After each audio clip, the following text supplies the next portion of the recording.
I'm pleased to welcome the publisher of the TrendsJournal, Gerald Celente, on my program today. Gerald, it's good to have you here today. Thank you, Roman. Let's get into our conversation by looking closely at the things going on in the Eurozone now. Yesterday evening, Brussels politicians decided for the first time in the wake of the European crisis to directly expropriate investors and savers who held a huge chunk of their money in Cypriot bank accounts. Are we now seeing a German-dictated shift in the policy of bailing out banks to a bail-in of investors to rescue Eurozone states from failure? Well, this has been going on since really the panic of '08 began in the United States when they started too big to fail. The entire banking system is collapsing, and the only thing they're doing to keep it going is printing more money.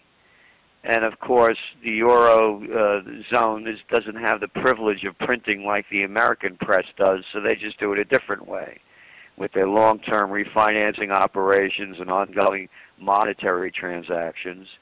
And then, of course, changing basically all of the rules of the Lisbon and Maastricht treaties, and just making the euro anything they want it to be when it doesn't work. So what we're seeing in Cyprus is really the beginning of the unraveling. And it first began, of course, the depositors with under 100,000 euros were supposed to be protected. And when the news first came out, they found out that they weren't protected. There was really no guarantees at all. And now they're making it seem as though if you have more than 100,000 euros, you deserve to get a portion of that confiscated. And this is nothing more than thievery. And they put these white shoe boy handles on what is really just outright theft, and that is they call it a haircut or a tax on deposits. It's stealing money. The Prime Minister of Russia, Medvedev, he said it best. He said that the stealing of what has already been stolen continues. And that's all they're doing. This is one big thievery. First, the stealing came with austerity measures. You remember those lovely terms. Oh, of course. Yeah, that means taking the people's pensions and benefits away from them, increasing taxes as they're losing their jobs and could afford less, increase the retirement ages till after you're dead, and squeezing every kind of penny they can by coming up with all different schemes on how to tax without calling it a tax. So after they've drained all that money out, now this is the next step. And really, when you really get down to this is just nothing more than a mafia. Let's call it what it is. It's the banking mafia. Period, paragraph. And they need money now, so they're knocking out one of the crime families, the Cypriot crime family. They want the action. They need the dough over in Europe because the Spanish are in trouble. The Italians are in trouble. The Greeks are in trouble. The Portuguese, the Irish, the English, the entire European continent, with almost the exception of Germany, is in dire straits. And so all this is just like any other mob bosses that want to take a piece of the other guy's territory as their business shrinks. That's all this is. It's a move by the mob. Cyprus is no different than the Grand Cayman Islands. It's just another place where they wash their dough with low taxes and protection to get your money out of the country for whatever reason you're bringing it out there. Tax breaks or it's dirty money. And anybody have attention deficit disorder? Didn't HSBC get fined $2 billion in December for money laundering, washing money laundering money? So this is a lot of crap about the Russians. All it is taking the territory and from another gangster. That's all. It's a mob move. So what kind of repercussions will that have on world markets? So eye-catching articles in Greek media caught my attention this morning. saying that Russian government advisors warned the European Union of retribution by possibly freezing accounts and investments of German multinationals in Russia. What is your opinion here? Well, it's very simple. Again, people suffer from attention deficit disorder. Napoleon couldn't beat the Russians. Hitler couldn't beat the Russians. Do you think the United States, NATO, and the Arab Little League are going to beat the Russians? The Americans can't win a war. They lost in Iraq with the Germans and everybody else and the English helping them. They lost in Afghanistan. They screwed up Libya. You got a bunch of losers over there. You think they're going to beat the Russians? You don't fight the Russians. And now you're seeing the new alliances forming. Russia. Where did the new president of China go? Xi. What was his first stop? To go visit Putin. Look at what's going on. You have Russia, China, and Iran against the U.S., NATO, and the Arab Little League. If it's a fight, I put my money on Russia, Okay. China, and Iran.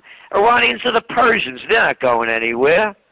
So best is, I think, that the G20 is officially telling the world that no currency war would be waged. What about the massive QE programs of the Fed, the BOE, the ECB, and the BOJ and others?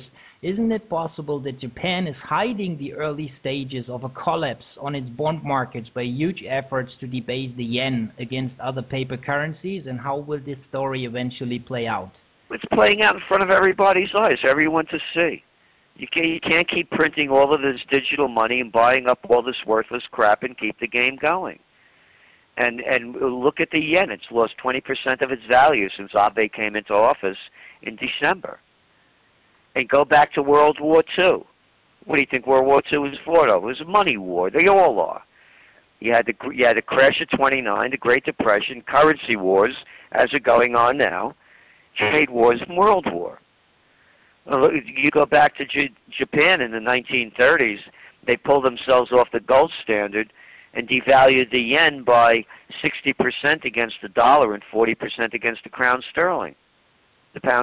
So you see what's going on. It's a race to sell their crap into other markets when your currency's too high. Look what happened in Switzerland. I mean, my God, who would have ever thought the Swiss would have pegged their currency to the euro? So no, it's a collapse. All these are only details of how it unfolds. But the way I see it unfolding is world war. And that's what they're leading us to. But it'll be different than the last World War. And it also has the potential of being a war of annihilation with dirty bombs, suitcase-sized nuclear weapons, and biological warfare. You have psychopaths in control. They don't know what they're doing. They're shrewd. They can lie real well, but they're not very bright. And so that's where I see this leading. You have a war in Syria, a war in Libya. You have a war in Yemen, a war in Bahrain. You have class warfare throughout Europe. You have class warfare in Spain. You have class warfare in Italy. You have class warfare in Portugal and in Greece. You have class warfare brewing up in Hungary. You have class warfare in Slovenia. You have class warfare in Romania and Bulgaria. How much more do people have to see? Far too few have much too much, and way too many have much too little. The whole thing is collapsing. And what they're going to do is get the people's attention diverted, just like they did when they began World War II. They couldn't get out of the Depression. They take you to war. History's repeating itself. It's only playing a different tune. Yeah, that would have been exactly my next question, Gerald. So currency wars have always been connected with looming trade wars and even real wars, or let me say world wars. Yeah. So you are really thinking that we are heading for World War III? Look, Obama just went to Israel. What do you think he went there for? To go to the Wailing Wall? I mean, they're doing a deal over there. Did you see what happened after then they had Netanyahu apologize to Turkey for slaughtering innocent people, calling it a logistical error. So now Turkey, every war that the United States has been getting since we under World War II, they've been joining on. Vietnam, Korea, So they're right on board. So the next target is Syria, because once Syria goes, then Iran's left without anyone covering their base. And Iran, then they isolate Iran, and they've already encircled it. And then Russia, of course, wants to get a port now in Cyprus, because when they lose the only port that they have in the Mediterranean is in Syria. Right. So I see Syria as the next target, and then we're watching Egypt unravel in front of us. Tunisia can't get back on track. You have destabilization throughout the entire area, and the psychopaths are making it worse. Oh, I forgot about Mali. Who the hell cared about Mali before the French invaded it? Couldn't be because they can't get over their French Sudan trip that they've been going on since 1890s and had it since 1960, and grabbing, Mali's mining 50 tons of gold a year, and they're right next door to Niger, where the French are getting all the uranium from, because 75% of France's power is nuclear. And they destabilized the entire area from the Libyan war. You can see where this is going. Right. But what about the rest of Africa? Again, you have the United States now in 35 countries in Africa with their AFRICOM group. It's a fight for natural resources. Right. That's all it is. It's always about money. People say wars are fought over religion. That's a lot of baloney. They use that as the excuse. It's always about the bottom line, about a bunch of greedy SOBs that can't get enough money or power leading the world to war. The banks are nothing more than criminal operations. You don't have to ask me. Ask Jesus Christ, the Prince of Peace. What did he call him? Right, but what about, let me ask you about the Asian Pacific region. So the saber rattling between China and Japan, as well as South Korea, North Korea, and the United States is getting louder and louder. So what kind of future developments can we expect here in this region? Well, again, it's going to be more military operations to divert the people's attention away from the calamity that's going on. I mean, the United States just blew up the Middle East, destroyed Iraq, killed 1 million people, spent $1 trillion, and accomplished nothing except killing and destroying a nation. Same thing in Afghanistan. Oh, now they're going to find success in Asia? I mean, come on. How can anybody believe this? It's destruction. The same thing with Abe. All of a sudden now, people have, again, forgot the atrocities committed by the Japanese during World War II and before, and now they're remilitarizing. Oh, great. That'll fix things up swell. Here's a quote I want to read you. Yes, please. History records that the money changers have used every form of abuse, intrigue, deceit, and violent means possible to maintain their control over governments by controlling money and its issuance. Right, and people are too dumb not to get it and still follow. That was the quote of our president, one of the early presidents of the United States, James Madison. Nothing has changed. Exactly, totally agree with you. But when we have a look at the markets, so do you think that this stock market rally is going to last longer, or do we have to expect new turbulences by taking into account that the Dow Jones as well as the S&P 500 index could be on the verge of forming out a so-called triple tops? Everybody's bragging about the S&P and the Dow Jones. Let's put this into perspective. It's reaching a high that it hit in 2007. Mm-hmm. Accounting for inflation, the Dow should be about 1,000 points higher than it is. Right. And let's match the markets with gold. Yeah. When the Dow hit its high in October of 2007, was gold trading in the mid-700s. As we're speaking, it's trading around 1,600. So the price of gold has more than doubled. And the price of the Dow Jones, I think, has more than half. Exactly. So this is nothing. And what also needs to be understood is that because interest rates are so low, they're really taxing the savers. At one time, people used to put their money in banks and get an interest rate return and save it for a rainy day or retirement. Now you put your money in the bank, you get nothing back. All right. So they're forcing people into the equity markets. I don't see long-term strength in the equity markets. They have to build on production, and we don't have that. Our trade deficits keep rising. We don't make shirts. We don't make shoes. We don't make computers. We just make wars in the United States. Not we, they. I have no part of it. Right, and even, let me say, perhaps they bring it back, but all will be produced by robots, is it? Well, you know, yeah, they'll keep streamlining things to some extent or another, but there's still the need for the quality in other areas, and those are really the markets to win in. Euro and globalization has just accelerated the march to war. That's all it's done. Okay, so when are central banks, let me say it like this or put it like this, when they are running out of options, are we near there? Yes, we're definitely near there. What are they going to do in Europe to solve the Italian crisis and the Spanish crisis and the Greek crisis? What are they going to do? How are they going to create jobs? Right, they can create money, exactly, or digital money, let me say it like this, but no jobs. That's the problem. They can't create jobs, exactly. Right. So what are they going to do to get the people back to work? You know, my saying as a former Bronx boy, when people lose everything and have nothing left to lose, they lose it. It's very simple. True. You don't have to go to the London School of Economics to figure that one out, because they would never figure it out, because all of these little spoiled boys and girls, they don't know what it is to suffer.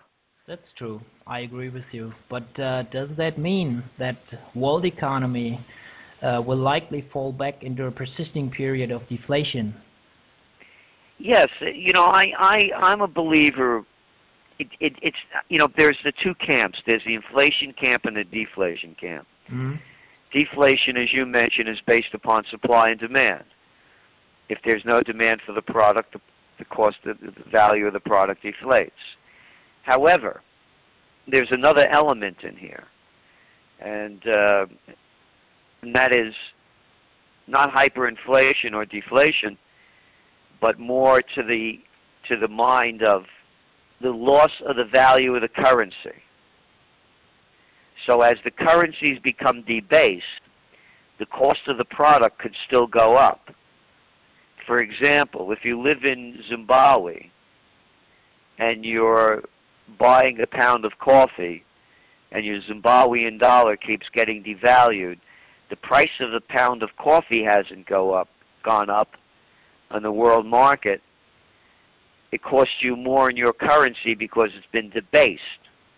That's what I see more of, debasement of the currencies, rather than, and you could call it deflation, but I really don't see it as that. I see more of, while there may be some deflation, I see it more as a devaluation than a deflation. Okay, so let's come to physical gold. So you think that's the hedging tool? Everyone should have to protect against systemic failure or looming cascades of credit defaults. Only speaking for myself, I don't give financial advice. I've been buying gold since 1978, and continue to do so when I have the opportunity to. However, just this past June, I bought 4 buildings in Colonial Kingston, where we're headquartered, 2 hours north of New York City. And I bought 3 of the buildings, 3 of them on the most historic corner in the United States. It may not sound old for Europe, but it's old for here, and they're pre-revolutionary buildings. So I'm buying them to restore them and keep them in good repair as a steward. So in other words, what I've done is I've bought assets that I believe are going to be valuable because of their historic value and also because of their commercial value. So I believe that, only again speaking for myself, I feel as though I'm hedged well. If real estate collapses, the price of gold will skyrocket. if real estate prices go up, the price of gold will more than likely go down. So I'm caught in the States, for example. I'm on solid territory. I don't see a loss on either one of them. But I'm in gold for the long term, and I believe the gold markets are being manipulated just like they're manipulating the bond markets in front of our eyes. Or interest rates, such as LIBOR, right, or LIBOR. Yeah, exactly. Mm-hmm. You know, so it's right in front of everyone's eyes. They're manipulating the bond market. I mean, Draghi said they are. You know, they're going to keep buying up the bonds continually as they need to. And they're doing the same thing in the United States, $85 billion a month, buying up treasuries and mortgage-backed securities. So they're rigging the market. They're rigging the market. They rigged the market in LIBOR. They're rigging the gold market because as they're debasing the currencies, if all of a sudden people start going into gold, seeing the price of gold skyrocketing, those currencies are going to be debased even more, and they're going to panic because they won't be able to pull off their big lie, the big scam, and the big Ponzi scheme of pumping digital money into the system through low interest rates and quantitative easing and ongoing monetary transactions. So that's why, to me, they're keeping gold prices down. Do central banks still hold their gold reserves? Well, they're buying more and more. You know, they've been buying on record. But even at the record that they have it at, when you compare it to how much money they have and what what their GDP is and the size of their budgets, etc., it's small amounts of money. Take Germany, for example. Oh, they're not going to get their gold back until 2020. What, are they going to be bringing it back with carrier pigeons from the United States? You know, what the hell's the big deal over here? You know, really, well, why can't you get it tomorrow? Well, Lufthansa stopped running. You know, who made this? This is a lot of crap. But even what I'm saying, Roman, even if they had it all back, what do they have? About 167 billion euros worth? That's nothing. Exactly, that's what I'm saying, and more and more people even say, "Is the gold still there?" That's what I mean. If it's there, why can't they come and get it? Exactly. Yeah, or did they sell it? Yeah, back in the 80s, 90s, or whatever. Yeah? Oh, like that moron over there in the UK. That what was it, Brown? Brown, yes. What a jerk. He sold it at the bottom of the market. That's good credentials to become prime minister. Really screw up and suck your way up to the top. When I had my conversation with James Turk, he's been telling me that, yeah, it's possible that governments could confiscate gold again. What's your opinion here? Is it possible? They take you to war. They get your brains blown out. They kill millions of people. Do you think they can confiscate your gold? You think they can blow your brains out if they don't like you? Of course they can. Look what's going on in Cyprus. They confiscated their money. They confiscate your gold. They'll take everything that you have. These are sick people. It's been going on for centuries. So, but what's the best place to store gold? You know, again, let people use their imagination. You know, and to me, if you can't get your hands on it, you don't own it. So, you know, there are good depositories, but, you know, who the hell knows, you know? Nobody knows.